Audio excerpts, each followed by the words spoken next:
લોકશાહીના સૌથી મોટા પર્વ ચૂંટણીનું કાઉન્ટડાઉન શરૂ થઈ ગયું હતું અને આજ રોજ મતદાન શરૂ થઈ ગયું છે। ત્યારે ગુજરાતની તમામ 25 લોકસભા બેઠક પર સવારે 7 વાગ્યાથી જ મતદાન પ્રક્રિયાનો પ્રારંભ થયો છે। આપ જોઈ શકો છો કે ગરમીનો માહોલ છે, ત્યારે મતદાન મથક બહાર લોકો જોવા મળી રહ્યા છે અને સવારથી જ લોકો મતદાન કરી રહ્યા છે। આપણી સાથે કેટલાક લોકો છે, તેમની સાથે વાત કરીશું। ગરમીનો માહોલ છે અને મતદાન શરૂ થઈ ગયું છે। ચૂંટણી તંત્ર દ્વારા કયા પ્રકારની વ્યવસ્થા કરવામાં આવી છે? મતદારોને કોઈ જાતની તકલીફ નહીં પડે, પાણીથી માંડીને કોઈના પણ કોઈ બીમારી જેવું દેખાય તેના માટે મેડિસિન અને મેડિકલની પણ વ્યવસ્થા કરવામાં આવી છે અને ગરમીમાં મંડપને પણ વ્યવસ્થા કરવામાં આવી છે। મતદારને કોઈ જાતની તકલીફ નહીં પડે એ રીતના અહીંયા વ્યવસ્થા કરવામાં આવી છે। તમને પૂછવા માંગીશ, તમે મતદાન કરીને આવ્યા છો, દેશમાં કેવી સરકાર ઈચ્છો છો? સરકાર કયા કયા કામો છે જે થવા જોઈએ તેવું તમને લાગી રહ્યું છે? બધા જોઈ જ રહ્યા છે જે કામો થયા છે તે।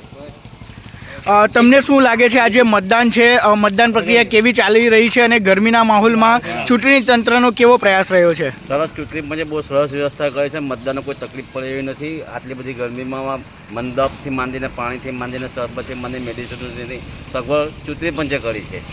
ચૂંટણી પંચનો ઘણો ઘણો આભાર। તમે શું કહેશો, દેશમાં કેવી સરકાર ઈચ્છી રહ્યા છો તમે? મોદી સરકાર। કયા જે કામો છે જેના આધારે તમે મતદાન કરી રહ્યા છો? લેવાનો બાકી છે તે મુદ્દો મેઇન પાકિસ્તાન પાડી આપણું વર્ષોથી પચાવી પાડેલું છે તે લેવાનો મેઇન મુદ્દો।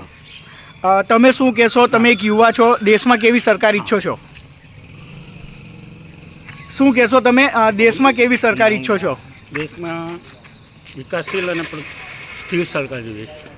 આજે દેશ વિદેશમાં જે ભારતનું નામ ઊંચું કર્યું છે એ જ સરકાર અમારે ફરીથી ઈચ્છીએ।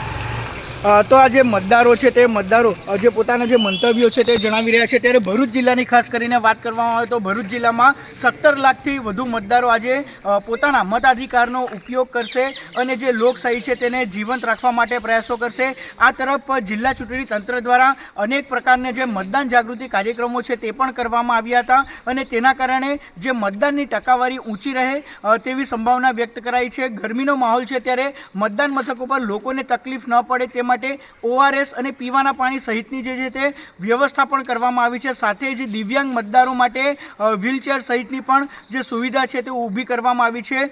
ભરૂચ જિલ્લામાં જે 3 જે મુખ્ય પાર્ટીઓ છે તેમની વચ્ચે જે છે તે જંગ જોવા મળી રહ્યો છે। ભારતીય જનતા પાર્ટીના મનસુખ વસાવા, ઇન્ડિયા ગઠબંધનના ચૈતર વસાવા તો સામે છોટુભાઈ વસાવાના પુત્ર દિલીપ વસાવા વચ્ચે જે છે તે જંગ જોવા મળી રહ્યો છે। ત્યારે આજે લોકશાહીનું મહાપર્વ છે અને લોકશાહીના મહાપર્વમાં લોકો વધુમાં વધુ મતદાન કરે તે માટેના પ્રયાસો થઈ રહ્યા છે। ત્યારે તમામ રાજકીય પાર્ટીઓ છે તેઓ પોતપોતાની જીતના દાવા કરી રહ્યા છે, પરંતુ જે સાચું પરિણામ છે તે જે મતગણતરી છે તેના દિવસે સામે આવશે।